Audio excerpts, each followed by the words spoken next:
Christophe sur France Maghreb 2. Bonjour à toutes, bonjour à tous. Aujourd'hui, nous sommes le 8 mars et c'est la journée internationale des droits des femmes. Et depuis de nombreuses années, je dois dire, depuis que je suis ici à France Maghreb 2, cette radio est peut-être un des rares médias à consacrer toute une journée aux femmes. Avec les différentes manières, notamment la programmation musicale aux couleurs des femmes qui chantent ou alors des hommes qui chantent les femmes, que ce soit nos mères, nos sœurs ou encore nos filles. Il y a un chiffre qui reste aujourd'hui en 2022 absolument incroyable. 2,4 milliards de femmes dans le monde n'ont pas les mêmes droits que les hommes. Un chiffre que nous allons détailler tout à l'heure avec notre invitée Lila Coaching, qui accompagne, qui encadre aussi des femmes au travers de travaux et de conférences. Elle sera avec nous tout à l'heure en deuxième partie. D'un point de vue plus culturel, puisque toutes les femmes que nous allons recevoir aujourd'hui, que vous allez écouter dans cette émission, ont toutes un parcours hors du commun et à mettre en lumière au travers de cette émission spéciale du LGF, aujourd'hui jusqu'à 18h. Awatef Lamani, actrice et comédienne, qui nous parlera de son parcours, de ses réalisations, de ses projets. Nous recevons aussi Yamina, cofondatrice de l'association Lizard Attitude. On est à Toulouse et c'est Samia Chiki et également Céline Bory qui se chargeront de l'interviewer tout à l'heure. Nous aurons aussi dans l'actualité beaucoup plus récente Elsa Lefort, une combattante militante qui vraiment en matière de courage peut donner des exemples à travers le monde. Elsa Lefort qui est l'épouse de l'avocat franco-palestinien Salah Hamouri, de nouveau arrêté hier par les forces israéliennes à l'aube à son domicile. Nous ferons le point sur cette affaire. Le point aussi pour essayer d'interpeller Emmanuel Macron aujourd'hui sur cette affaire, l'affaire d'un compatriote. Et puis, dans quelques minutes, nous écouterons aussi l'interview de Naïma Yari, qui est une historienne interviewée aussi par Samia Chiki et Céline Bory. C'est pour vous, mesdames. Nous vous souhaitons une très très belle après-midi, une très belle journée. Mais que l'on se rassure, la femme, en tout cas pour moi, c'est tous les jours, 365 jours, la journée de la femme. Celle qui nous a offert la vie, celle qui se bat au quotidien pour que nous nous portions bien, nous les fils, les maris. Merci à vous d'être là, mesdames, parce que derrière un grand homme se cache toujours une femme. Et aujourd'hui, on peut le dire, derrière une grande femme se cache peut-être aussi un homme. Bienvenue dans le Grand Forum, présenté par Christophe Fro. Le Grand Forum. Et pour commencer, justement, une femme, pas n'importe quelle femme, Samia Chiki, qui a peut-être aussi des mots à dire, et une chronique inspirée à l'occasion de cette journée internationale des droits des femmes. À toutes et à tous, j'espère que vous allez bien. Donc à l'honneur les femmes aujourd'hui. Alors moi j'ai voulu choisir trois femmes inspirantes de l'histoire du 19e, du 20e et du 21e, qui ne sont pas forcément connues de tous, mais qui en tout cas, moi, m'ont beaucoup inspirée. Alors je vais commencer par Louise Michel. Peut-être que ce nom vous parle, Louise Michel et la Commune de Paris. Alors, Louise Michel, elle était très investie dans l'éducation. Elle a enseigné quelques années, notamment à Paris en 1856. À 26 ans, à l'âge de 26 ans, elle va développer une très forte activité littéraire, pédagogique et politique. C'est d'ailleurs peut-être pour ça que je m'intéresse tout particulièrement à elle, son profil littéraire et en tant qu'enseignante. Mais attendez, c'est également une très grande militante qui va se rapprocher des révolutionnaires de l'époque, dits les blanquistes de Paris, des années 60. En 1871, là est le tournant pour sa vie, elle va participer à la très célèbre Commune de Paris, et elle va être même en première ligne, elle va être sur le terrain, donc une militante à la fois dans l'idéologie, mais également sur le terrain. On peut dire en quelque sorte que Louise Michel, c'est une des premières femmes à avoir manifesté aussi ouvertement dans les rues de Paris. Elle va être, bien entendu, mise à l'écart et déportée jusqu'en Nouvelle-Calédonie, mais Louise Michel ne lâchera pas l'affaire. Elle reviendra en métropole en 1880 et va d'autant plus multiplier les manifestations et les réunions en faveur des prolétaires. Alors, Louise Michel n'est-elle pas une figure féministe marquante qu'on ne pouvait que citer aujourd'hui? Et je vais à présent vous parler d'une deuxième figure qui, elle aussi, est une militante politique, mais surtout une écologiste, Wangari Maathai. Alors, Wangari Maathai donc, est née en 1940 et est décédée en 2011. Elle est originaire du Kenya. C'est tout d'abord la première femme africaine à avoir reçu le prix Nobel de la paix. Elle l'a reçu en 2004, notamment en l'honneur de sa contribution pour le développement durable, la démocratie et la paix. Et on la surnomme souvent la femme des arbres. Ma troisième personne est Anna Fisher. Elle est aujourd'hui âgée de 68 ans et elle est considérée, écoutez bien, comme la première maman de l'espace. Elle s'est envolée en novembre 1984 pour une mission, bien entendu, pour la célèbre NASA. Elle a passé 7 jours dans l'espace à bord de la célèbre navette Discovery et elle était déjà maman d'une petite fille. Après cet unique vol dans l'espace, Anne Fisher a notamment siégé au comité de sélection des astronautes et poursuit une carrière au sein de la NASA. Et je terminerai avec une figure dont on a souvent parlé ces derniers temps, puisqu'il s'agit de Gisèle Halimi, qui nous a quittés le 28 juillet 2020. Là encore, une militante politique pour les droits de l'homme. Elle défend à partir des années 50 les militants de l'indépendance de l'Algérie et également des membres du FLN. Et aujourd'hui, son combat est honoré par de nombreux militants qui souhaitent que son intronisation soit faite au Panthéon. Alors, il était pour moi important de l'inclure dans ces 4 figures féminines de cette petite chronique des femmes de l'histoire. Merci à vous. Le Grand Forum, Christophe Rowe, sur France Maghreb 2. Le Grand Forum. Merci beaucoup Samia Chiki pour cette chronique, histoire de débuter cette émission. On continue justement avec une belle rencontre, une interview réalisée par Samia Chiki justement et Céline Bory qui ont interrogé l'excellentissime, un parcours d'exception, Naïma Yahi dans le LGF. On va recevoir Naïma. Naïma, oui, tu es bonsoir. là? Oui, Bonjour je Naïma. suis là. Merci Bonjour d'être à avec toutes. nous. Avec plaisir. Bonjour Naïma.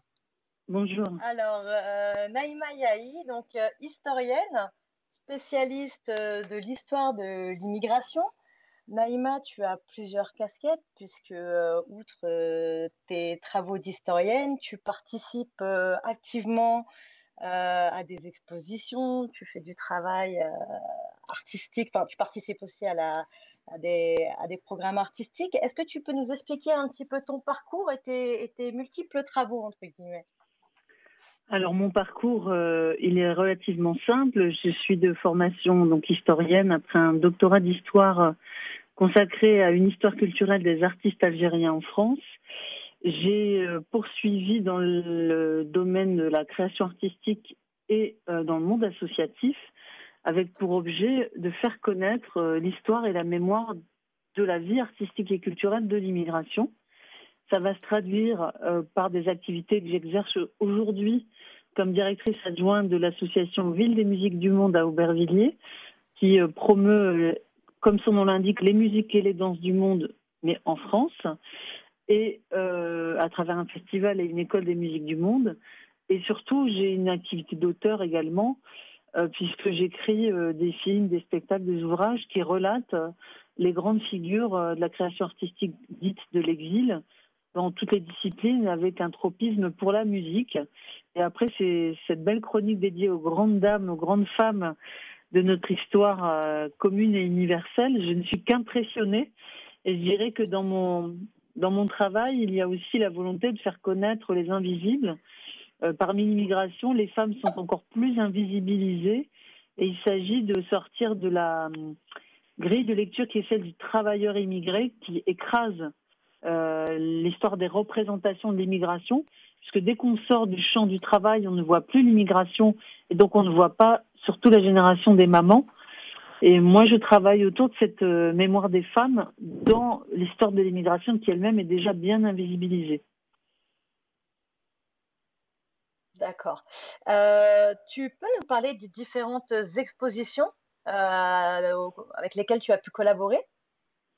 Oui, écoutez, mon grand fait d'armes, c'était en 2009 une exposition qui s'appelle Génération, un siècle d'histoire culturelle des Maghrébins en France, qui se voulait exhaustive pour évoquer cette immigration qui a plus d'un siècle en France et qui a fait l'objet d'une exposition au Musée national d'histoire de l'immigration et d'une tournée dans toute la France.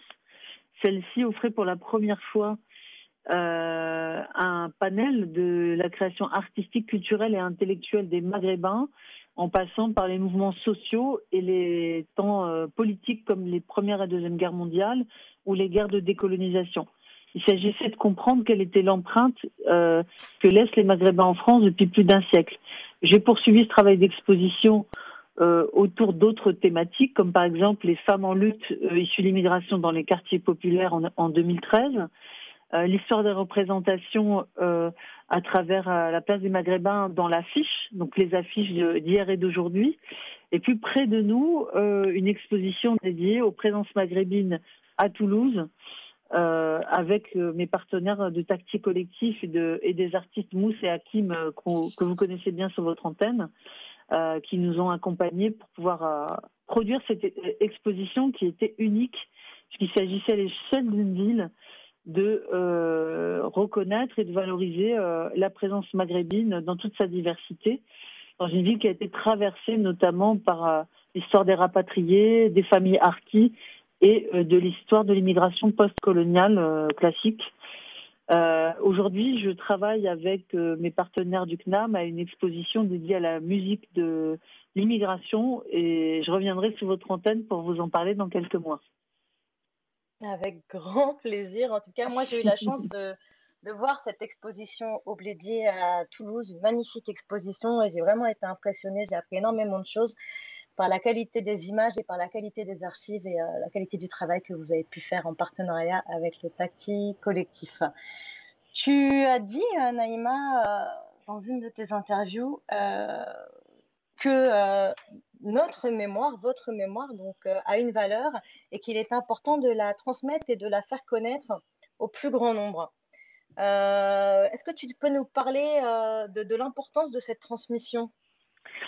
L'importance, c'est que, par exemple, une partie de la communauté nationale est issue d'immigration maghrébine dans toute sa diversité.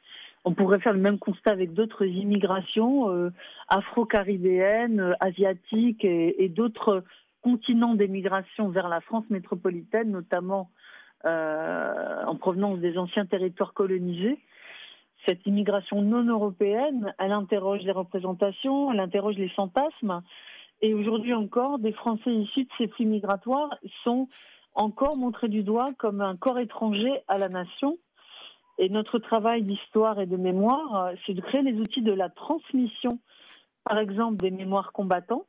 On célèbre par exemple le centenaire de la Première Guerre mondiale. On ne peut pas le faire sans évoquer les troupes coloniales, qu'on oublie toujours dans le récit de la mémoire collective. On ne peut pas parler d'histoire ouvrière française si on ne parle pas d'immigration. En cela, j'enfonce des portes ouvertes, mais c'est une réalité. Aujourd'hui, il y a des angles morts dans des grands moments de l'histoire de France où on n'a pas su faire sa place à la silhouette de ces immigrés et donc pour lesquels leurs enfants ne se reconnaissent pas dans cette photo de famille. J'aime bien utiliser cette image de la photo de famille. On continuera à vivre des débats nauséabonds sur la fièvre identitaire qui se saisit de la France tant qu'on n'inclura pas dans le récit national et dans l'histoire et la mémoire de France ces populations dans leur diversité de trajectoire, leurs apports de patrimoine. Et pour ce faire, je fais partie de cette génération de chercheurs ou d'artistes qui créent les outils pour transmettre des expositions, des spectacles, des livres, des films, peu importe, une production académique, tout est bon pour que se fracturent ces imaginaires du fait colonial qui perdure aujourd'hui dans l'histoire de la représentation pour dire ce qu'est un Français. Et je pense qu'aujourd'hui, notre société est mature pour regarder en face la complexité de son histoire, son héritage, y compris celui du fait colonial, et de le dépasser pour que chacun puisse, à travers son propre parcours, assumer son identité française. Merci beaucoup Naïma pour ton intervention.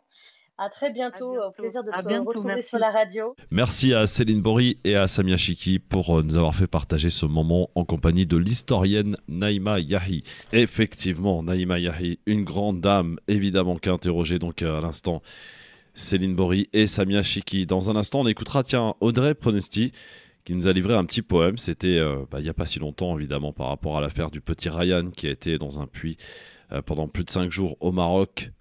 Tout le monde a retenu son souffle. Et Audrey a été inspirée par un petit poème que je vous proposerai d'écouter. Et puis, dans une actualité plus récente, nous aurons dans un instant Elsa Lefort, qui est l'épouse de l'avocat franco-palestinien Salah Hamouri, de nouveau arrêtée une énième fois par les forces d'occupation israéliennes hier matin à l'aube à son domicile. Quelles sont les nouvelles? Quelles sont la suite? Eh bien, on le saura dans un instant avec Elsa Lefort. Sans oublier Awata Flamani et puis Yamina, cofondatrice de l'association Lizarratitude. On sera à Toulouse. Là aussi, les femmes en action dans le LGF. Restez avec nous. Merci de votre fidélité. Puis on pourra parler tout à l'heure justement des femmes, de leur combat avec Lila Coaching qui sera avec nous tout à l'heure sur France Maghreb 2. Bienvenue à vous sur France Maghreb 2 dans cette émission du Grand Forum, votre émission de référence en ce mardi 8 mars. C'est la journée, vous le savez, internationale des droits des femmes. Et voici une femme extrêmement courageuse, combattante, qui ne lâche rien et qui est de nouveau éprouvée depuis hier matin, puisque son mari, Salah Hamouri, avocat franco-palestinien, a été de nouveau arrêté pour la énième fois par les forces d'occupation israéliennes à son domicile hier matin. Elsa Lefort est avec nous. Bonjour Elsa. Bonjour Christophe. Bon, alors ma chère Elsa, j'ai envie de dire bis repetita. Oui, malheureusement, ouais. C'est vrai, comme tu dis, pour la énième fois, c'est vrai que je les compte même plus, en fait, maintenant, les fois où en fait, ça fait depuis 20 ans que Salah s'est régulièrement arrêté, interrogé, harcelé. Voilà. Donc c'est vrai qu'on ne compte plus. Son tort, c'est de vouloir rester exercer dans son pays, à Jérusalem. Oui, son tort, là, effectivement, il est avocat, il défend les prisonniers politiques palestiniens, il a lui-même été prisonnier politique pendant, en cumulé, il a fait une dizaine d'années, voilà, donc dans les prisons israéliennes.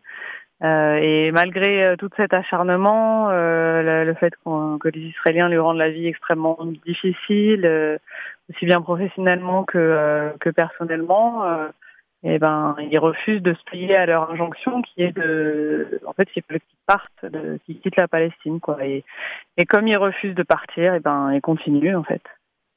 Comment vous faites, Elsa, pour tenir le coup, vous, en tant qu'épouse, justement, Alors évidemment, lui, il est extrêmement courageux, bien sûr, depuis de nombreuses années, qui subit ces agressions multiples. Mais vous, en tant que femme, qui êtes à des milliers de kilomètres de lui, sans savoir ce qui se passe, ce qui lui arrive. Je pense que tous les deux, on est guidés par les mêmes valeurs, et on se dit que lui, il se bat juste pour la justice. En fait, la justice, c'est la liberté, et que ce sont des valeurs qui alors, les Palestiniens, ils connaissent plus que nous, que notre génération. Peut-être que la génération de nos grands-parents connaissaient un peu mieux la valeur de la liberté et de l'absence de liberté. Et du coup, il dit souvent que la liberté a un prix et que, en fait, quand on en est privé, on est prêt à payer le prix de cette liberté. Donc voilà, c'est vrai que c'est difficile. Humainement parlant, au quotidien, en tant que femme, et lui en tant qu'homme, en tant que père, en tant que mari, en tant que tout ça, c'est vrai que c'est difficile pour lui, comme pour moi, comme pour notre famille, nos amis, etc. Mais quand vous êtes guidé par un sentiment dont vous êtes persuadé qu'il est légitime, eh ben voilà, vous vous raccrochez à ça et vous dites qu'un jour la justice triomphera. Est-ce que vous avez des nouvelles depuis hier matin, Elsa Lefort, de Salah Hamouri? Depuis hier, son avocat a pu le voir une fois. Les autorités françaises présentes sur place, donc le consulat de France à Jérusalem, a fait une demande pour pouvoir le visiter, comme dès qu'il y a un Français qui est mis en détention à l'étranger, donc il a le droit à une visite consulaire. Pour le moment, ça n'a pas été accordé aux autorités françaises. Il avait été au début amené dans une prison, la prison d'Ofer, et on a appris aujourd'hui en début d'après-midi qu'il a été transféré dans un centre d'interrogatoire à Jérusalem. Voilà.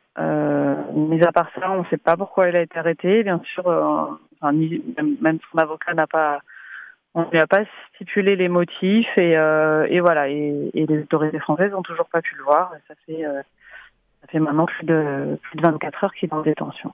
Est-ce qu'il y avait quelque chose, justement, qui s'est passé, qui s'est déroulé ces derniers temps, qui laissait présager ce qui est arrivé hier matin ou pas du tout? Malheureusement, dans la vie d'un Palestinien, parce que bon, là, on parle de Salah, mais Salah, il est juste emblématique. Enfin, là, nous, on le connaît en France parce qu'il est français, mais les Palestiniens, malheureusement, vivent cet acharnement régulier avec un risque d'arrestation du jour au lendemain, comme ça, sans qu'il y ait un signe avant-coureur. Donc, non. Alors là, ça fait plusieurs mois que il était privé de mouvement parce que, en fait, du coup, les autorités israéliennes ont entamé une procédure pour lui enlever son titre de résident à Jérusalem, puisque les résidents palestiniens de Jérusalem ne sont ni israéliens ni palestiniens, enfin je veux dire en papier, quoi. Ils n'ont pas de passeport, ils ont une carte de résident à Jérusalem. Donc les Israéliens l'ont enlevé. Donc depuis plusieurs mois, il est dans une bataille judiciaire pour ne pas perdre ce titre, parce qu'en fait, s'il lui enlève définitivement, enfin une fois que Salah aura passé tous les recours judiciaires qui sont à sa disposition, ça veut dire qu'il serait contraint à l'exil. En fait, il pourrait même pas vivre en Cisjordanie. Voilà, donc ça fait plusieurs mois en fait que il a cette bataille judiciaire, que les autorités israéliennes l'empêchent de circuler, donc il a même pas le droit de passer un seul checkpoint. Donc il est il est confiné dans un périmètre très très très réduit. Donc voilà, là ces derniers mois, c'était ça sa vie. Il pouvait pas. Il a découvert en allant se faire soigner un jour qu'il lui avait suspendu son assurance maladie. Il pouvait plus du coup se rendre dans les tribunaux donc pour plaider, encore moins dans les prisons pour visiter ses clients. Donc depuis quelques mois, sa vie était encore plus rendue encore plus difficile. Il pouvait plus faire grand chose, mais la menace de l'arrestation était pas. Il y avait rien. Il y avait pas de menace particulière, quoi. Donc ça s'est passé de la manière suivante, comme on l'a raconté un petit peu partout, hier matin, à l'aube, hein, très tôt. Oui, à peu près vers 5 heures du matin, en fait, ils sont venus dans l'appartement, ils ont défoncé la porte et ils sont partis. Donc ils l'ont arrêté lui et ils ont pris ses téléphones, un ordinateur et c'est tout. Voilà. Et ils sont repartis. Donc ce sont des voisins qui ont prévenu un ami à lui et voilà. Et puis c'est tout on n'en sait pas plus. Voilà.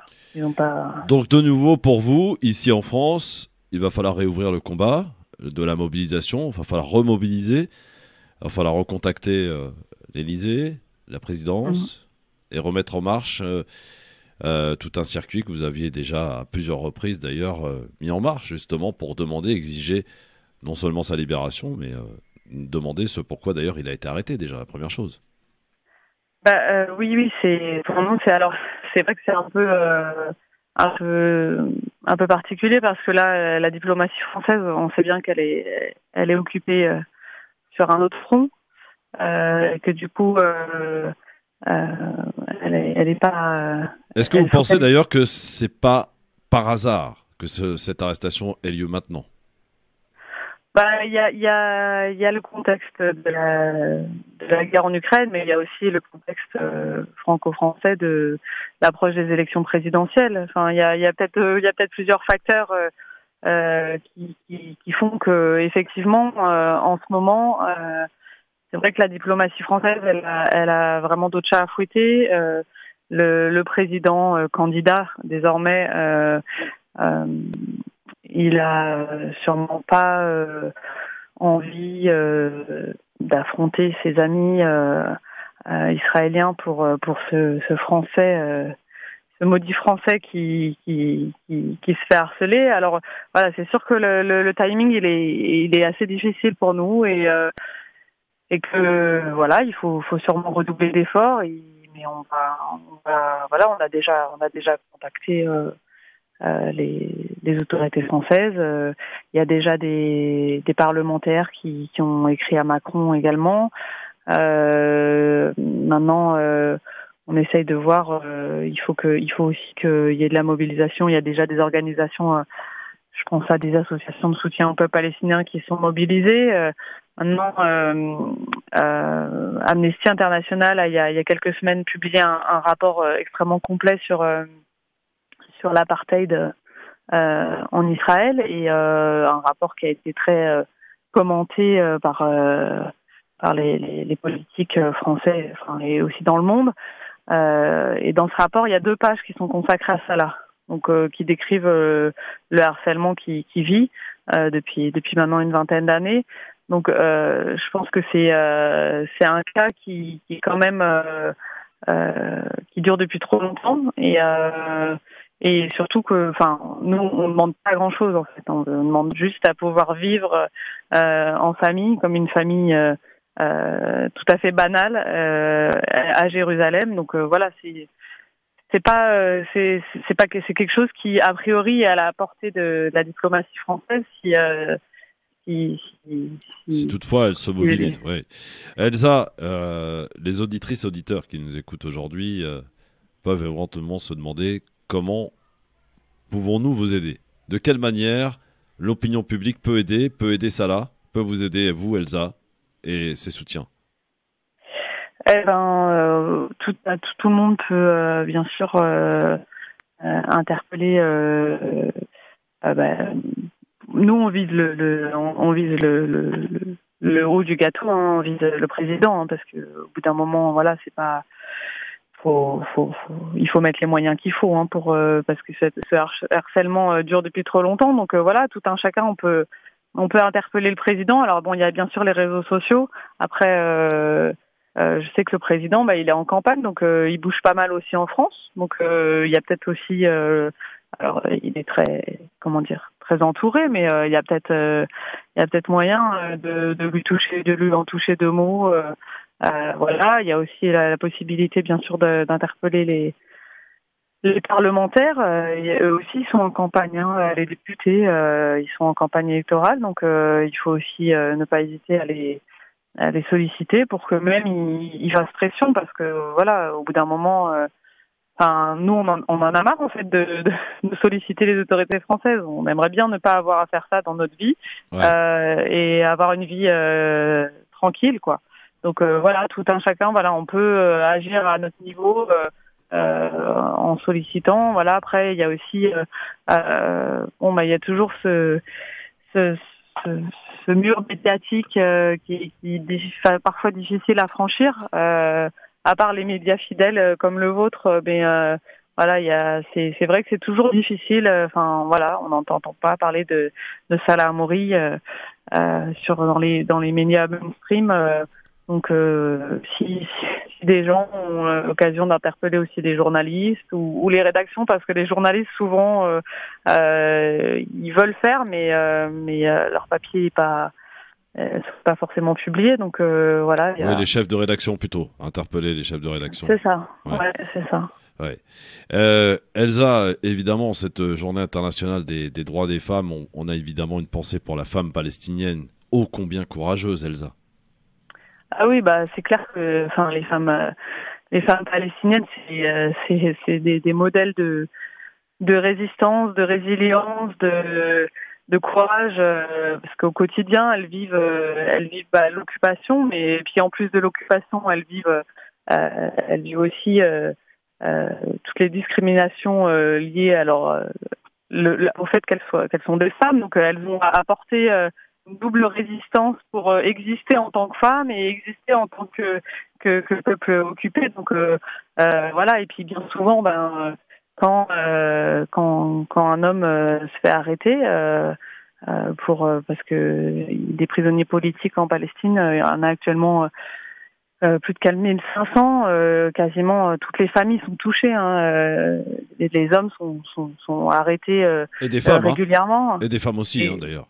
Les femmes aussi, oui, les femmes aussi. Elles ne sont pas épargnées. Mais c'est vrai que quand les hommes sont arrêtés, les femmes elles sont là pour tenir tout, pour assurer tout et voilà. Enfin, c'est vrai que elles sont, sont des modèles incroyables, quoi. Franchement. En tout cas, Elsa, on va prendre rendez-vous régulièrement maintenant. La mobilisation est importante, donc on va essayer de se rappeler d'ici 2 jours à l'antenne pour tenir au courant nos auditeurs si vous avez des informations beaucoup plus fraîches et en espérant très vite sa libération. Merci beaucoup, Elsa, pour votre courage. Merci à vous. Et voilà, prenez bien soin de vous. Merci beaucoup, Elsa. Merci beaucoup. Restez avec nous sur France Maghreb 2. Dans un instant, un petit poème. Tiens, Audrey Pronosti. Le LGF spécial aux couleurs de la femme aujourd'hui, aux couleurs de cette journée internationale des droits des femmes. Et je vous en parlais il y a quelques instants, on en a parlé longuement, et cela évidemment a mobilisé la planète entière. Vous vous souvenez évidemment du petit Ryan au Maroc qui a été pendant 5 jours coincé au fond d'un puits et qui malheureusement a été sorti et surtout décédé. Bien sûr, il a été sorti, tant mieux, mais malheureusement il n'a pas survécu évidemment à ces multiples blessures. Voilà qui a inspiré Audrey Pronosti, une des chroniqueuses journalistes du Grand Forum sur France Maghreb 2, au travers de ce petit poème que je vous propose de réécouter. Sur les terres arides des montagnes marocaines, dans la région du Rif de Chefchaouen, petit Ryan, tu jouais seul, insouciant, tel un enfant de ton âge à 5 ans. Ce mardi noir, tu es tombé dans l'abîme de ce puits, d'une profondeur sans nul doute infinie. Un drame qui fit au plus vite réagir les plus habiles pour te secourir. Alors les jours se succèdent et défilent dans l'attente, le monde entier prie pour toi, s'impatiente. Mais au moment où chacun te croit sauvé, il n'en est rien, ton âme s'en est allée. Aujourd'hui ta famille, tes sœurs et tes frères, tout le monde espère. Toi, petit ange, que tu rejoignes les anges. Petit Ryan, tu nous as montré la voie de la solidarité. En espérant tous pour ta survie, tous pour toi se sont unis. Ainsi ton départ inattendu gravera les esprits d'une pudeur absolue. Ton destin était ainsi fait, petit Ryan repose en paix. Les mots de Audrey Pronosti pour ce petit Ryan, évidemment, qu'il repose en paix, bien sûr. Dans un instant, on écoutera Yamina, cofondatrice de Lisa Attitude. On sera à Toulouse, une femme de combat, une femme de lutte aussi, qui a interrogé Céline Bory et Samia Chiki. Et à l'occasion de cette journée, il y a aussi des hommes qui rendent hommage à des grandes femmes, à l'image de Kerry James, qui a mis en musique et en parole ce texte formidable consacré et dédié à Amal Bentounsi, cette femme combattante qui s'est battue pour faire condamner l'assassin de son frère. Amel a grandi dans la Hesse. À 2 ans, elle immigre du Maroc à la Tesse. Elle atterrit dans le 7-7, cité de la pierre collinée. Le ghetto français, c'est pas la jet set. Papa est agent de nettoyage, maman femme de ménage. Amel devient adulte avant l'âge. C'est une femme dans un corps d'enfant. Quand on est pauvre, on n'est pas naïf longtemps. Seul, entouré de 4 frères, dans la misère, ça forge le caractère. C'est les années 80, l'époque est paro. Un de ses grands frères tombe dans les héros. Je te parle d'une vraie meuf de Tessie, qui a plus de vécu que des rappeurs qui s'inventent des vies. Elle sera jamais du genre à se laisser marcher dessus. Amel a tellement pris de coups qu'elle ne les sent plus. Amel a tellement pris de coups qu'elle ne les sent plus.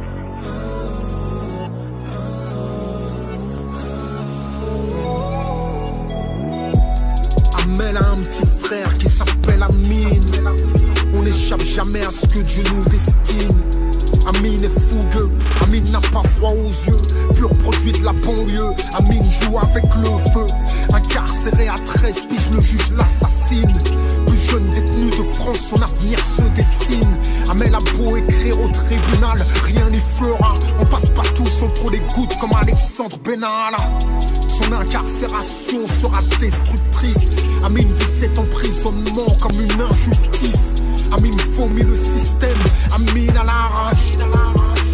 Amine finit dans les braquages. En tout, 17 années de placard. Amel enchaîne les courriers et les parloirs. Les gens t'oublient quand on t'incarcère. Amel ne lâchera jamais son petit frère. À 29 ans, Amine est en cavale. Il cherche à échapper à un contrôle banal. Il prend la fuite, mais le flic ne lui fait pas de cadeau. Sans sommation, balle dans le dos.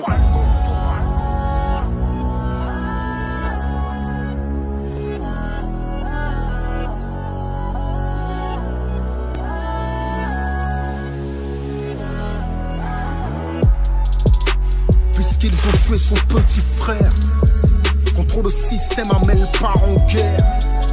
Le flic prétend la légitime défense, n'exprime aucun regret, fait même preuve d'arrogance. Les médias répandent la version policière. En France, personne ne pleure sur le sort d'un gangster.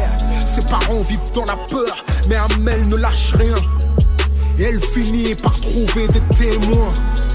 Malgré les faits et les preuves amassées, le flic est acquitté au premier procès. Choquant, même le procureur fait appel. Une balle dans le dos, ça ne peut être accidentel. Amel poursuit la bataille. Elle puise son courage au plus profond de ses entrailles. Elle s'oublie elle-même, met sa vie de côté. Elle a un mari qui l'aime, la soutient dans l'adversité. Parfois Amel a des idées noires, un désir de vengeance inonde son désespoir. Devant l'incompréhension, des fois elle pense au pire. Œil pour œil, dent pour dent, tu vois ce que je veux dire. Alors qu'elle risque de prendre un mauvais tournant, Dieu lui accorde un troisième enfant. Un petit garçon, beau, Hanin. Il lui ressemble tellement qu'elle l'appelle Amine. Sur la haine, l'amour reprend le dessus. À force de résistance, elle trouve enfin une issue. Après 5 ans de lutte acharnée, le flic est enfin condamné. Amel respire, Amel retrouve le goût de vivre, Amel désire. Amel a des projets, Amel sourit. Amel a le cœur qui bat, Amel fleurit. Plus de place pour les incertitudes, Amel reprend les études. À 40 ans sur les bancs de la fac, Amel veut devenir avocate. Elle pense aux autres, ouais. Elle n'oublie pas Amine, alors elle pense aux nôtres, ouais. J'écris son histoire pour ne pas oublier ce qu'on peut faire avec de la volonté. T'as vu, nos sœurs sont belles, immenses, c'est le courage qu'elles portent en elles. 10 ans après, fallait que je le répète, on n'est pas condamné à l'échec. Kerry James qui rend hommage et parle de cette histoire incroyable de cette militante et combattante Amal Bentounsi sur France Maghreb 2. Et c'est la suite de ce grand forum en ce mardi 8 mars, journée internationale des droits des femmes. Nos invités, dans un instant, Awatef Lamani, comédienne et actrice qui sera avec nous dans un instant, ainsi que Lila Coaching, avec qui on va parler d'accompagnement, mais pas que. Pour l'heure, une interview qu'avaient réalisée Céline Bory et Samia Chiki, interviewée donc Yamina de Lisa Attitude. On est du côté de Toulouse, l'occasion de mettre en lumière le parcours de cette femme exceptionnelle. On reçoit tout de suite Yamina Aïssa Abdi, cofondatrice de Isar Attitude, une association toulousaine. Yamina, tu es là? Oui, bonjour. Bonjour Yamina, comment vas-tu? Ça va et vous? Ça va. Alors, Yamina, tu es la cofondatrice de l'association Isar Attitude qui a vu le jour en 2013, si je ne Oui, m'abuse, 2013, oui. et qui œuvre, enfin, qui fait un gros travail, pardon, d'éducation populaire dans le quartier des Isards à Toulouse, avec la mobilisation notamment des femmes du quartier. Est-ce que tu Mhm. peux nous raconter un petit peu la naissance de l'association et dans quel contexte Isar Attitude a vu le jour? Alors, on a créé cet assaut en octobre 2013, mais avec une mobilisation entre 2011, 2012, 2013. On a créé cet assaut parce qu'on avait des enfants qui commençaient, enfin, les problèmes commençaient à l'école, au collège, et il y avait aussi des enfants qui commençaient à tomber dans la délinquance. Et un projet en rue qui a vu le jour sur le quartier, qu'on a mal vécu, nous, habitants du quartier, nous, quelques habitants du quartier. Voilà. Donc, Et politique de la ville et rénovation du quartier, c'est ça? c'est ça, ouais, rénovation urbaine. Mm. D'accord. Concrètement, quelles sont les actions, alors je sais qu'elles sont multiples, mais quelles sont les actions que toi et les femmes d'Isar Attitude vous menez au quotidien au sein du quartier? Alors, qu'est-ce qu'on fait? On fait du lien social, on fait du soutien à la parentalité, de l'aide aux devoirs. On peut faire aussi, on a monté des groupes de parole aussi avec une psy et des femmes du quartier. Qu'est-ce qu'on fait? On participe aux commissions de la ville. On participe en tant qu'asso, enfin en tant que seul asso du quartier, à un gros travail contre le décrochage scolaire avec les partenaires institutionnels et tout ça. Et puis on est là tous les jours sur le quartier, présente. On fait de la médiation, on fait un peu de tout. Alors, pour avoir eu la chance de rencontrer Yamina et les femmes des Isards à Toulouse, il faut recontextualiser un petit peu le contexte. C'est que les Isards ont été à plusieurs reprises endeuillés avec différentes rixes et la mort de plusieurs jeunes. Et c'est un quartier qui a été quelque peu laissé à l'abandon par les pouvoirs publics. C'est à cet abandon qu'a pallié Yamina et les femmes des Isards. Faut savoir aussi qu'elles font un énorme travail. Yamina, tu fais un énorme travail avec les filles sur le soutien scolaire. Ça fait à peu près 1 an que on a monté le projet en janvier 2020. Après est venue la crise Covid, donc en mars, ça s'est arrêté. On a repris en mai au social qui nous prête ses locaux parce que nous, on n'a pas de locaux. On a juste un petit local qu'on loue de 30 mètres carrés. Et voilà, on fait ça 3 fois par semaine au centre social. D'accord. Il y a une particularité aussi. Vous avez monté un projet de l'école des parents puisque les mamans du quartier sont partie prenante. C'est porté par les parents. C'est ça la particularité. C'est porté par les parents. On a formé des parents à être référents sur l'aide aux devoirs. Donc c'est 3 séances par semaine et avec des bénévoles. Donc on a présenté notre projet aux bénévoles et étudiants qui ont bien voulu adhérer à ce projet et puis boîte de dialogue record. Et allô? Oui. Je t'entendais plus pas. Oui, j'entends des trucs aussi. Et voilà, donc oui, c'est porté par les parents parce que nous, la précédente génération, qu'on appelle un peu la génération sacrifiée parce que des décès, voilà, c'est une génération qui a beaucoup souffert.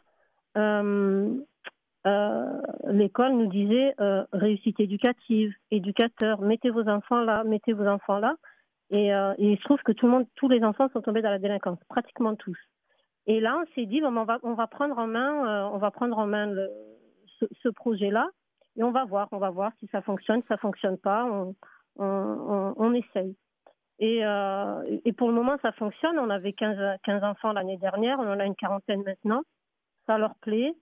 Les parents sont contents, les enfants sont contents, donc on attend de voir à long terme ce que ça va donner, mais pour le moment ça fonctionne. Alors, c'est une vraie réussite, ce projet de soutien scolaire qui est mis en place depuis 1 an. Et au niveau de l'école des parents, moi, je voudrais en parler un petit peu aussi parce que c'est aussi l'objet de notre émission, c'est cette journée spéciale des droits de la femme. Ces mamans, tu as participé à les former, en fait, à accompagner leurs enfants et à participer activement à la vie du quartier à travers des ateliers, à travers des formations, à travers des randonnées, à travers des camps. Est-ce que tu peux nous dire un peu tout ce que tu as fait par rapport à ça? En fait, quand on s'est monté en asso en 2013, nous, ce qu'on voulait, c'était aider nos enfants. Mais il a d'abord fallu faire ce gros travail avec les parents d'abord et avec le taxi collectif aussi. Enfin, on travaille beaucoup sur le quartier ensemble. Mais on a fait, c'était d'abord ce travail avec les femmes.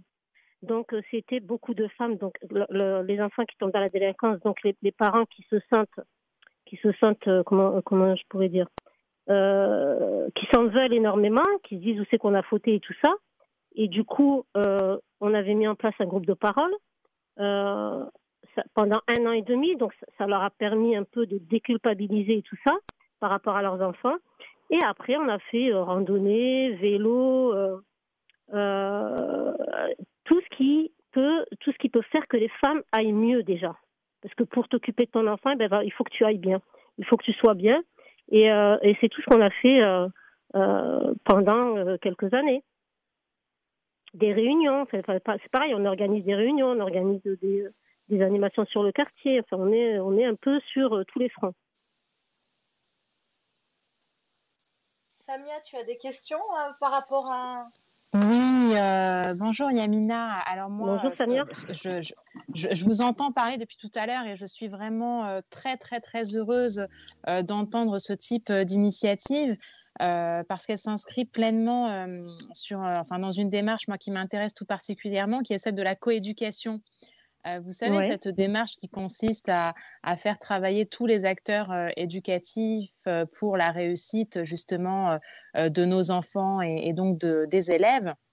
Alors moi, je suis sur le terrain de la recherche sur cette partie-là. Alors un constat que j'ai fait, et j'aimerais vous poser justement une question suite à ça, le constat que j'ai fait, c'est que les parents sont toujours, pour la plupart, motivés pour apprendre, pour s'intéresser de plus près à la scolarité, à l'éducation de leurs enfants. Vous l'avez souligné, ils ne savent pas toujours de quelle manière s'y prendre. Ils ont également besoin de se former, d'où la nécessité de mettre en place des ateliers à la parentalité.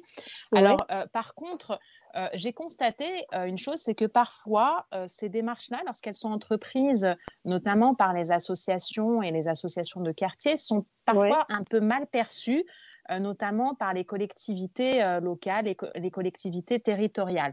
Alors, est-ce que de votre côté, en fait, ça se passe bien ou vous avez fait le même constat? Et si oui, est-ce que vous pensez qu'il faut s'y prendre d'une certaine manière, justement, pour améliorer les choses? Parce que on aura beau dire, mais il est plus qu'indispensable, en fait, de travailler tous ensemble. Sinon, en fait, l'effort collectif n'est pas là. Et malgré tous les efforts que l'association, les parents, vous, acteurs éducatifs, auraient investis, sur le long terme, vous risquez de vous épuiser. Alors, est-ce que vous avez fait ce constat-là, vous? Alors, oui. Alors, de toute façon, nous on a réussi à travailler ensemble. Nous, ça leur va bien qu'on soit là. En fait, ça leur va bien qu'on soit là parce qu'on apporte autre chose, en fait. C'est des acteurs institutionnels qui vont faire des réunions entre eux. Et s'il n'y a pas les parents pour dire, nous, notre enfant, ça se passe comme ça à la maison, nous, on éduque nos enfants comme ça et tout ça, il n'y a pas de connectivité. Donc, en fait, ils travailleraient un peu pour rien. Et nous, on est là pour apporter un autre regard. On est là pour apporter un autre regard et oui, ça se passe bien parce qu'on a de bonnes relations avec les partenaires. En fait, nous, quand on est arrivé en tant qu'asso sur le quartier, on a impulsé une dynamique entre tous les partenaires. Et c'était un peu nous le cœur du sujet. Alors, vu la réussite sur le plan local, est-ce que vous auriez l'ambition éventuellement de pouvoir en discuter avec d'autres structures pour pouvoir les initier aussi à ces partenariats avec les collectivités locales, parce que je sais que c'est une difficulté que beaucoup rencontrent. Est-ce que c'est une démarche qui est possible? Il y a déjà le maire de quartier qui a commencé à s'intéresser à notre projet pour le dissémer dans un autre quartier. Et j'ai d'abord dit, alors on focalise d'abord sur notre quartier, on voit si ça marche. Et après, oui, l'intérêt, c'est que les parents se mobilisent partout dans les autres quartiers. C'est trop important. C'est trop important de se mêler, d'être là, d'être dans toutes les instances. Et nous, on est dans toutes les instances. Bravo à vous pour le travail que vous faites sur le terrain. C'est important, c'est trop important. C'est trop important de prendre part à tout ce qui se décide, à tout. Enfin voilà, c'est nos enfants. On a un droit de parole, on a un droit de regard, on se doit d'être présent. Eh bien, moi, je suis ravie vraiment de vous avoir découverte grâce à Céline aujourd'hui. Et je vous donne rendez-vous très vite. Je vais venir vous rendre visite. Je vous l'annonce d'ores et déjà en direct auprès de nos auditrices et auditeurs. Vous serez reçus par les femmes du quartier, des femmes qui sont devenues maintenant, voilà quoi, elles sont là, elles gèrent, voilà. Nous, on les a formées sous forme de jeu de rôle et puis mise en situation. Et puis voilà, maintenant elles gèrent le truc, donc c'est génial. Franchement, c'est une superbe réussite. C'est une superbe réussite. On est toujours très, très bien reçus par les femmes des Isards, c'est important de le préciser. En tout cas, je vous invite à aller voir sur leur réseau Isard Attitude ce que fait l'association, parce que c'est vraiment, à mon sens, de très, très beaux exemples. Je pense que Yamina vous en a donné un petit aperçu, mais il y a vraiment un panel de choses extraordinaires qu'elles font sur le terrain. Yamina, merci à toi. Merci à vous. Un petit clin d'œil à Salah et Tayed du Tactique et à toutes les personnes qui nous ont soutenus et qui ont été à nos côtés.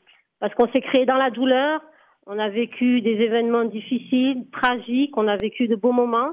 Et voilà, on continue et on fait ça pour nos enfants et on fait ça pour nous et nos enfants.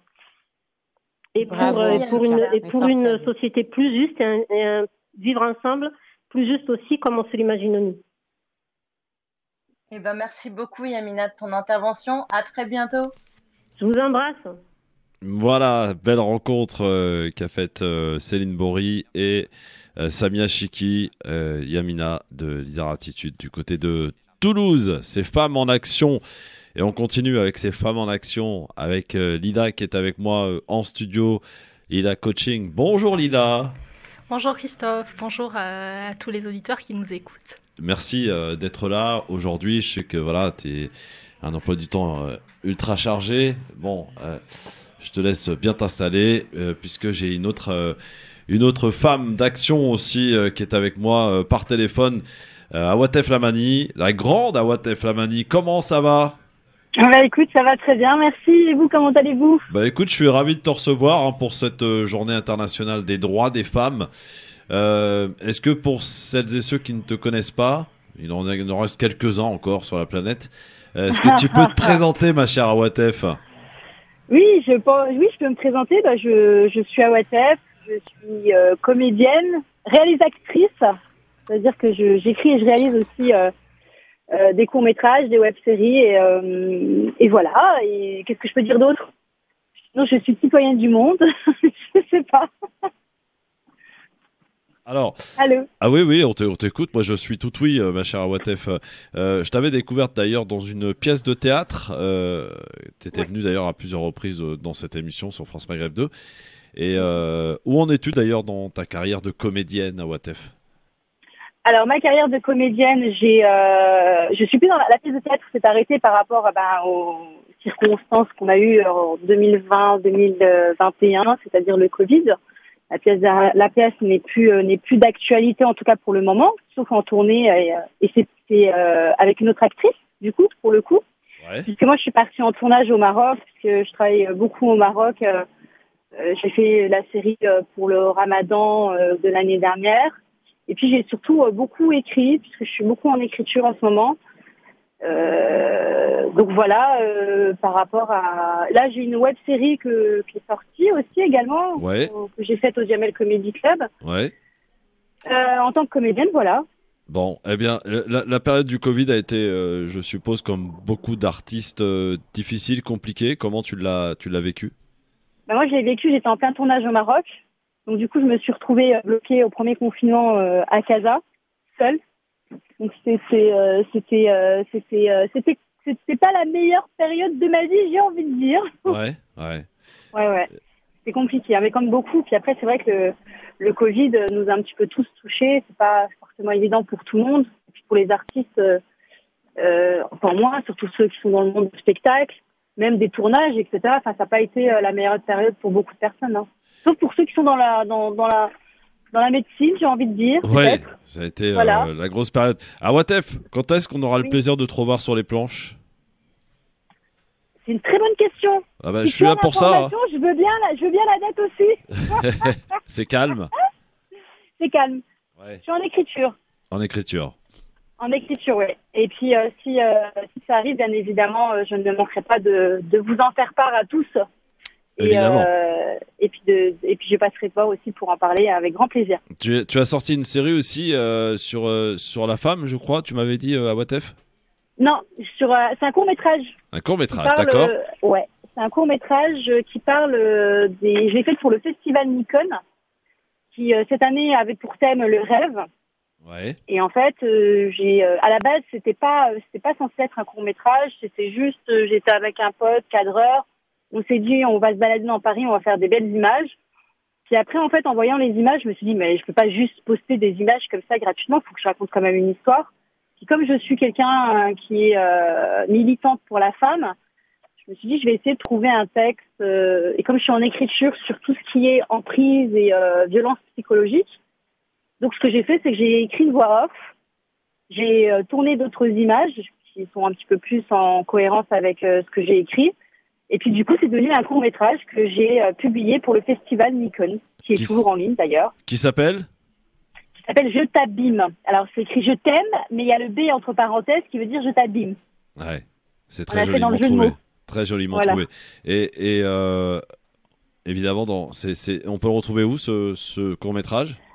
Alors, ce court-métrage, on peut le trouver, il y a le lien en bio sur ma page Instagram et sur mon Facebook. D'accord. Et sinon, et en fait, ça emmène vers le site du festival Nikon. Et puis, j'invite tout le monde à aller voir aussi d'autres films, parce qu'il y a plein d'autres films qui sont intéressants.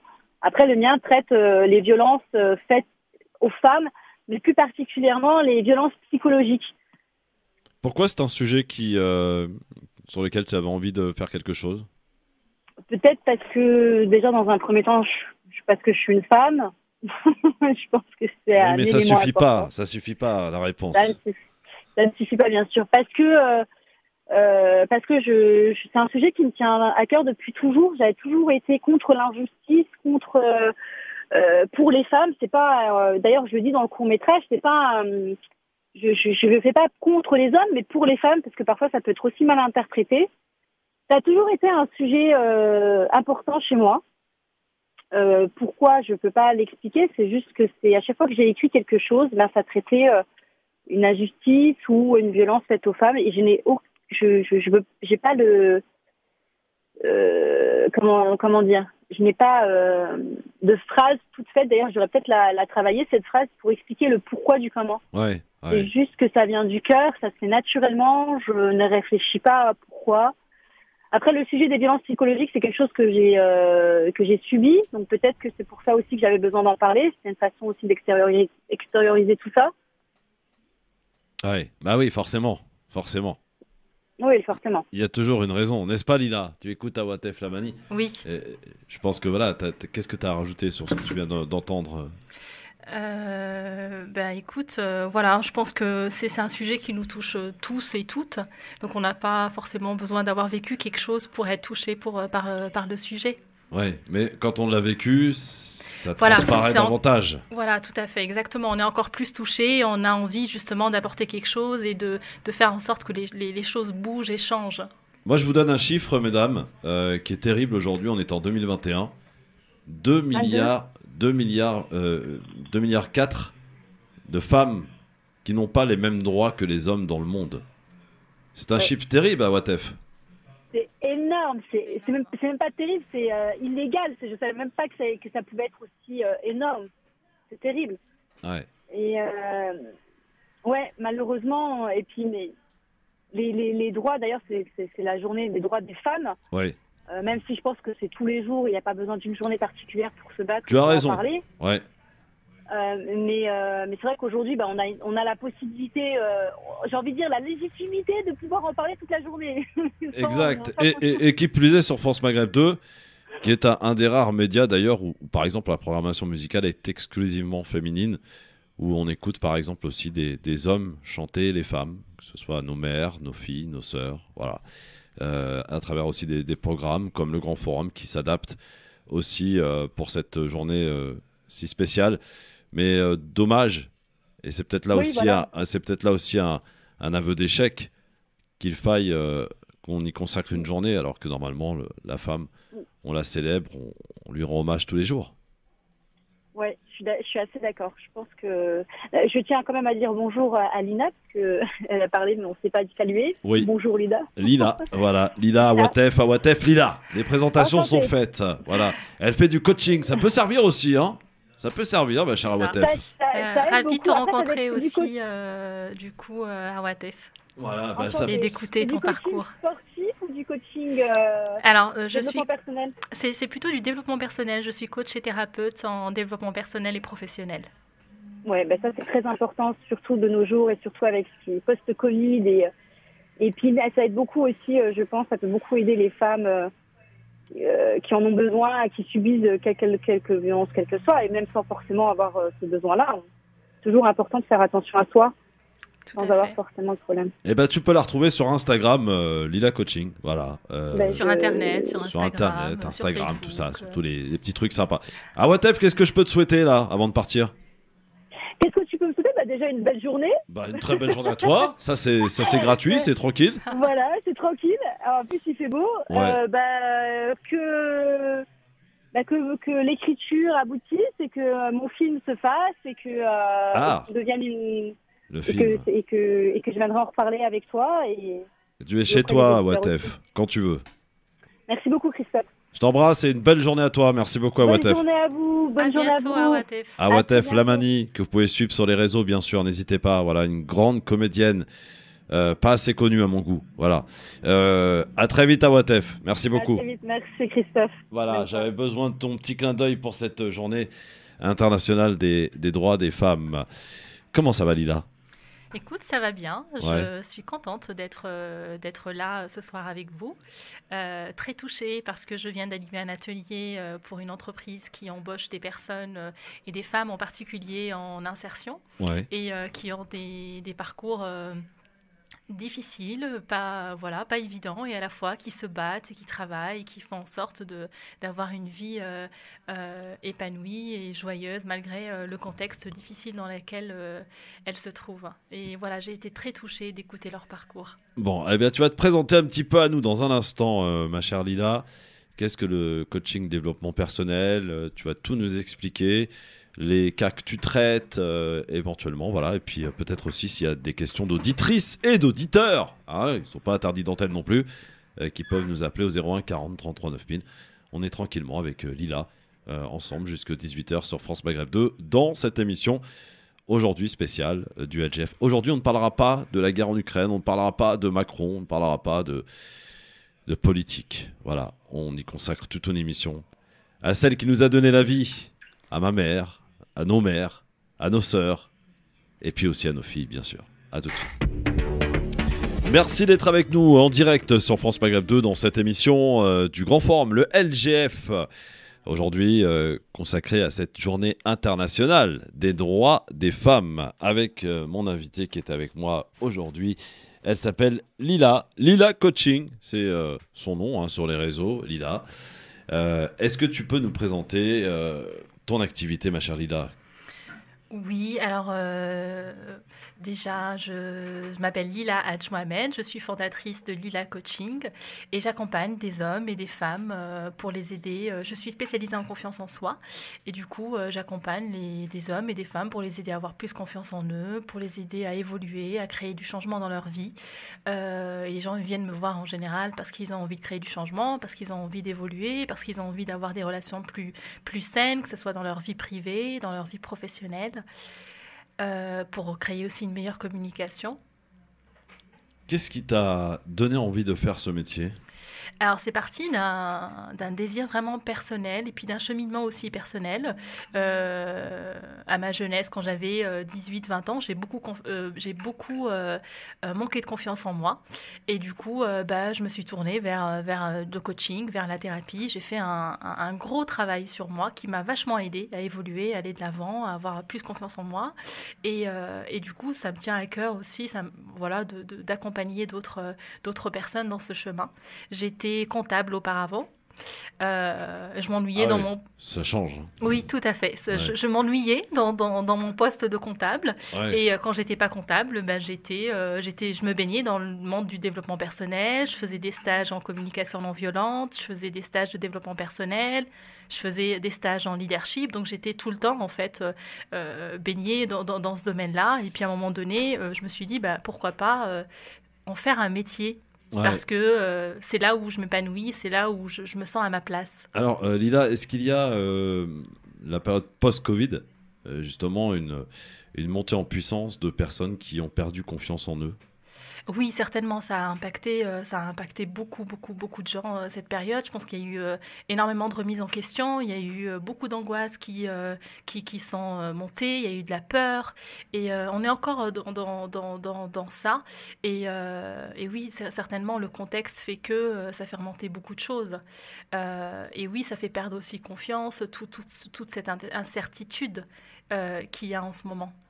Alors, on parle beaucoup d'égalité de sexe, et en cette journée internationale des droits des femmes, est-ce qu'on peut dire que en perte de confiance en soi, c'est l'égalité parfaite, ou est-ce qu'il y a quand même, d'après tes stats personnelles, hein, de tes patients, de ce que tu peux écouter, entendre, est-ce qu'il y a plus d'hommes qui sont concernés par le manque de confiance en soi, ou des femmes, ou c'est vraiment kiff-kiff ? Alors, je pense qu'il y a... c'est une problématique qui est partagée, que ce soit par des hommes ou par des femmes. Je pense que c'est plus les femmes qui sont touchées par le manque de confiance. Alors, je ne dis pas que les hommes ne manquent pas de confiance, ils manquent de confiance, mais je trouve que c'est quand même beaucoup plus fréquent chez les femmes, parce qu'on reste quand même, on est quand même dans une société qui reste très masculine pour l'instant, et du coup, oui, les femmes, elles sont, pour moi, c'est mon avis personnel, beaucoup plus touchés par le manque de confiance que les hommes. Oui, alors c'est dû à quoi ? C'est dû à un traumatisme ? C'est dû à des échecs multiples ? Comment survient ce manque de confiance en soi ? Il y a plein de raisons. Ça vient généralement de l'éducation. Est-ce qu'on a eu une éducation bienveillante, ou est-ce qu'on a eu une éducation où on a été tout le temps critiqué, tout le temps jugé, qui fait que, ça fait entre un enfant qui grandit dans un environnement bienveillant, qui est soutenu, qui est valorisé, et un enfant qui grandit dans un espace qui est tout le temps jugé, critiqué, ça fait tout de suite la différence. Là, on crée un adulte qui a confiance en lui, qui s'épanouit, et là, c'est un adulte qui, malheureusement, manque de confiance. Donc il y a l'éducation, il y a aussi l'inconscient collectif qui projette beaucoup sur la femme, sur l'homme. Il y a beaucoup d'exigences aussi de la société. Il peut y avoir différents facteurs ça peut être lié à des traumatismes vécus dans l'adolescence, dans l'enfance. Il y a beaucoup de choses qui peuvent impacter la confiance en soi. Ça peut être aussi dû à une séparation, à un échec. Toutes ces choses impactent notre confiance en nous. Ouais, et ça peut être aussi dû, malheureusement, à des... on parle souvent de violences faites aux femmes, des violences physiques, mais il y a aussi les violences psychologiques. Tout à fait. J'accompagne aussi des personnes, des salariés, des femmes et des hommes qui sont parfois victimes d'harcèlement au travail, et oui, ça fait perdre confiance en soi si on a un patron qui nous harcèle. À partir de quand commence le harcèlement, Lila ? Ça, c'est une bonne question, ça. À partir de quel moment commence le harcèlement, bah, écoute, je pense qu'il y a différentes façons de... Pour moi, quand il y a de la manipulation, il y a de l'harcèlement. Quand on exige beaucoup d'un salarié, quand on ne l'autorise pas à faire des erreurs, quand on le regarde de travers parce qu'il a juste fait ses horaires et qu'on exige d'un salarié de faire plus, ça peut être aussi de la dévalorisation face à d'autres salariés. Il y a différentes façons de faire subir à quelqu'un de l'harcèlement. Ouais. Et je parlais auparavant donc de violences psychologiques que les femmes peuvent subir de la part d'un mari. Alors souvent ce terme a été employé de ce qu'on appelle un pervers narcissique, c'est ça? Oui. Oui. Ça correspond vraiment à une situation comme celle-ci, c'est-à-dire une femme qui est violentée peut-être aussi physiquement, mais surtout psychologiquement, c'est-à-dire qu'on la rabaisse. Et là, on peut parler de manque de confiance en elle. C'est-à-dire qu'on en arrive même à ce qu'une femme puisse se demander, se culpabiliser de la situation qu'elle vit elle-même. Tout à fait, tout à fait. Moi, j'accompagne des femmes qui sont justement victimes de violences morales ou de violences physiques. Et oui, ça impacte énormément la confiance en soi. Tout à fait. Si moi, j'ai un partenaire qui me violente, que ce soit physiquement ou moralement, eh bien oui, forcément, je vais pas avoir confiance en moi, telle une personne qui est avec un partenaire bienveillant, soutenant. Ça impacte énormément la confiance en soi, tout à fait. Est-ce que le fait justement d'avoir aujourd'hui, et au travers notamment de spots publicitaires, au travers aussi de sites pornographiques qui sont maintenant à la portée de tout le monde sur Internet, y compris chez les plus jeunes, et c'est là peut-être le drame, la femme est souvent, pour beaucoup, et en particulier chez les jeunes, considéré comme un objet parfois par les jeunes hommes. Oui, malheureusement, il y a des personnes qui ont cette vision-là de la femme, et c'est dommage pour eux. Et en même temps, il y a aussi des hommes qui considèrent la femme, qui lui donnent sa place, qui reconnaissent la valeur de la femme. Je voudrais pas faire un portrait de l'homme qu'il est violent, qu'il donne pas la place à la femme, qu'il est pas bienveillant. Il y a beaucoup d'hommes aussi qui sont soutenants, qui sont bienveillants, qui sont à l'écoute. C'est bien de le rappeler. Voilà, je pense que c'est important de rappeler qu'il existe beaucoup d'hommes aussi qui sont à côté de la femme et qui la soutiennent et qui considèrent la femme comme un être humain entier, pareil que l'homme. Donc voilà, c'est important de rappeler qu'il y a les deux. De le rappeler, tu as raison. Et il y a des femmes aussi qui violentent des hommes. Oui, absolument. Faut le dire. Même si c'est plus rare, mais ça existe, oui, bien sûr. Ça existe aussi. Mais Lila, là où c'est très important, c'est que il y a eu des féminicides quand même. Et on a battu des records.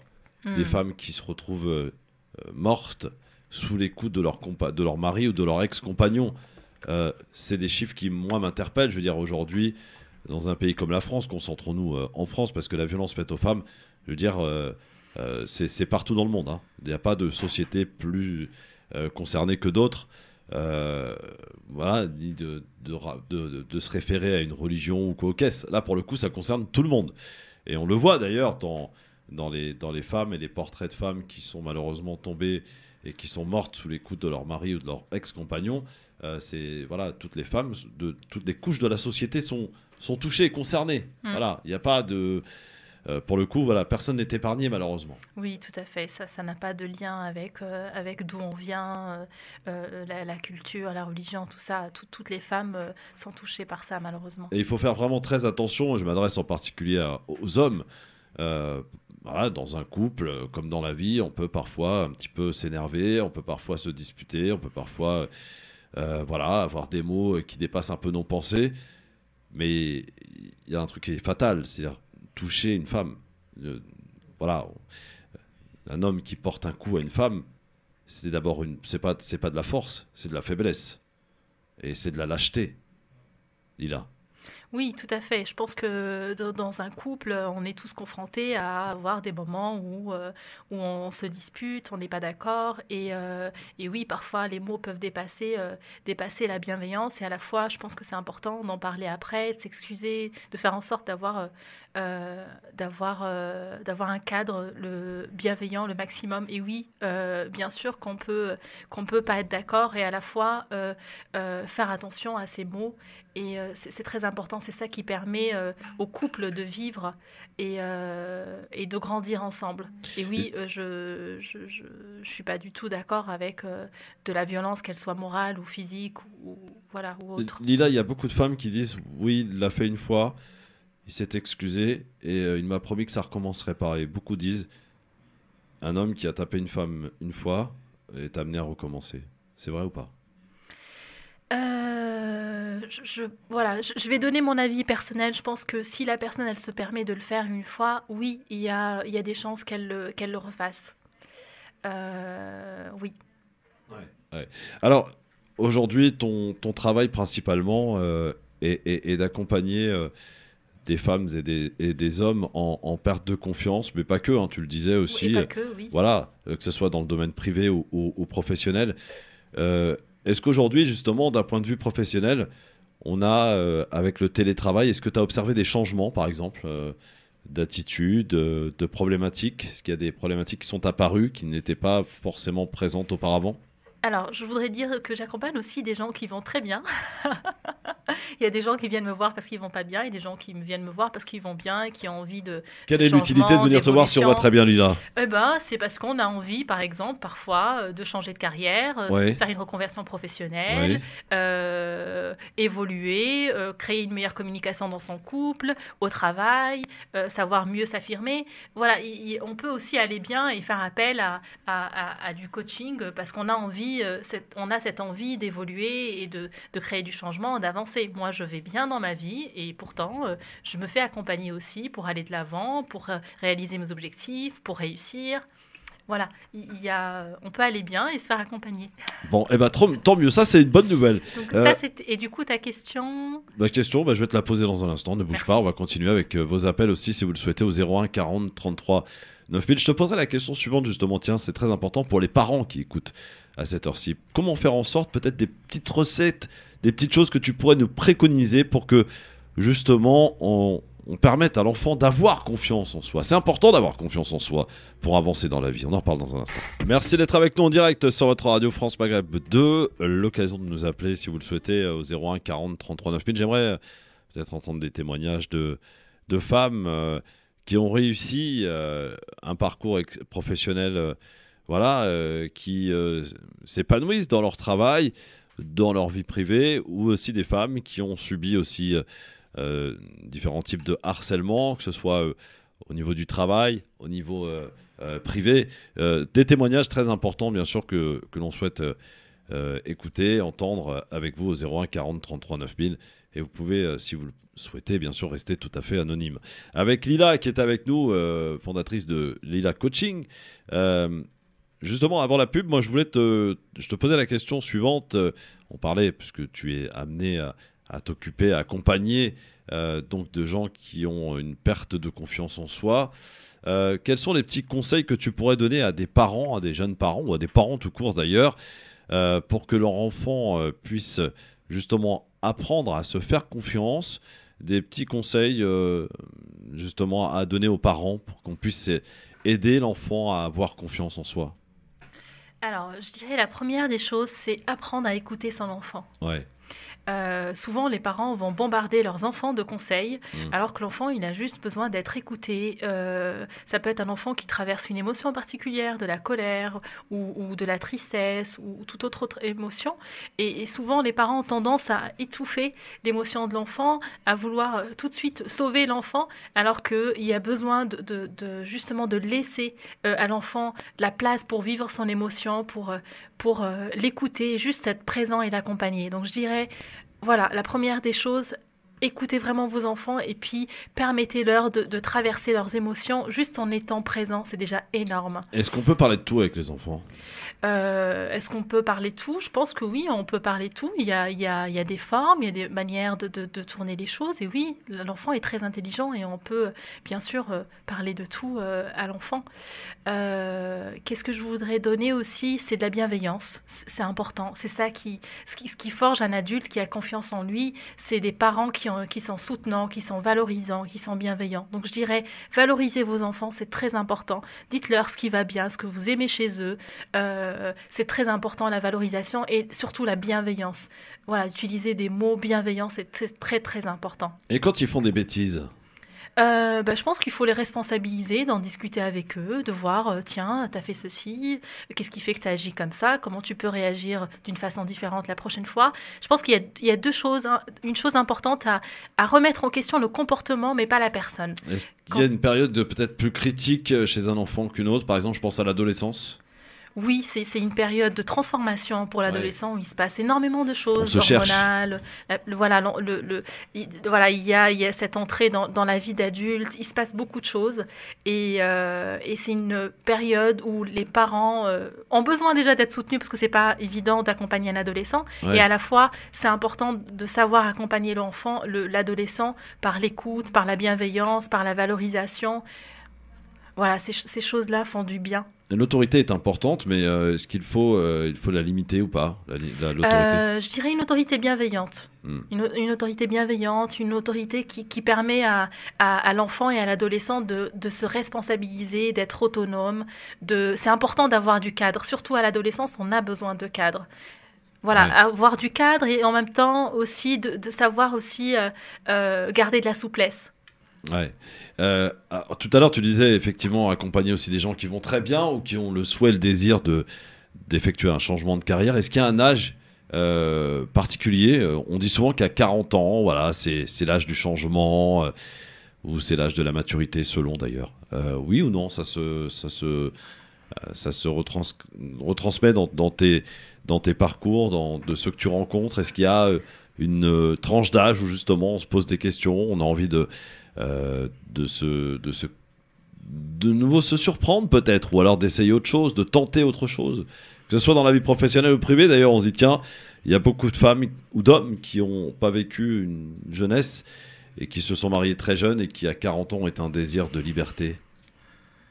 Alors, je pense qu'on se pose des questions tout au long de sa vie, mais il y a des moments clés qui sont la trentaine, la quarantaine, la cinquantaine, la soixantaine. Ah oui, donc c'est souvent là. C'est des périodes où on a envie de vivre autre chose. J'ai beaucoup de femmes de la quarantaine et de la cinquantaine aussi, et qui ont envie de vivre autre chose, qui ont envie de... Voilà, et les enfants grandissent, prennent de l'autonomie, etc. Et du coup, elles se posent des questions par rapport à qu'est-ce qu'elles ont envie de vivre par la suite, comment elles ont envie voilà, la question c'est comment je peux être plus heureuse dans ma vie, comment je peux être épanouie dans mon travail, dans mon couple. Oui, c'est des questions. C'est vrai que tu as raison, Ida, parce que en fait, il y a beaucoup de femmes qui ont eu beaucoup d'enfants, voilà, qui les ont élevés, accompagnés, et puis les enfants grandissent et forcément, un jour ou l'autre, ils partent. Et de se retrouver finalement avec une grande fratrie, se retrouver finalement avec son mari, ça peut là aussi être une période de transition difficile à passer pour certains. Tout à fait, oui. Et puis, il y a des personnes aussi qui n'ont pas d'enfants et qui aussi se posent des questions à 40 ans. Oui, ça peut être parce que, oui, c'est tout à fait ça. C'est une transition parce que du coup, les enfants qui étaient présents, qui demandaient de l'attention, de la présence et du temps, du coup, sont plus là. Et du coup, il y a du temps qu'est-ce que je fais de ce temps à ce moment-là? Dans quoi je mets mon énergie? Dans quoi je consacre mon temps? Et c'est du coup aussi quelque chose d'autre à vivre dans le couple. Ouais. Alors, on va continuer et pour terminer.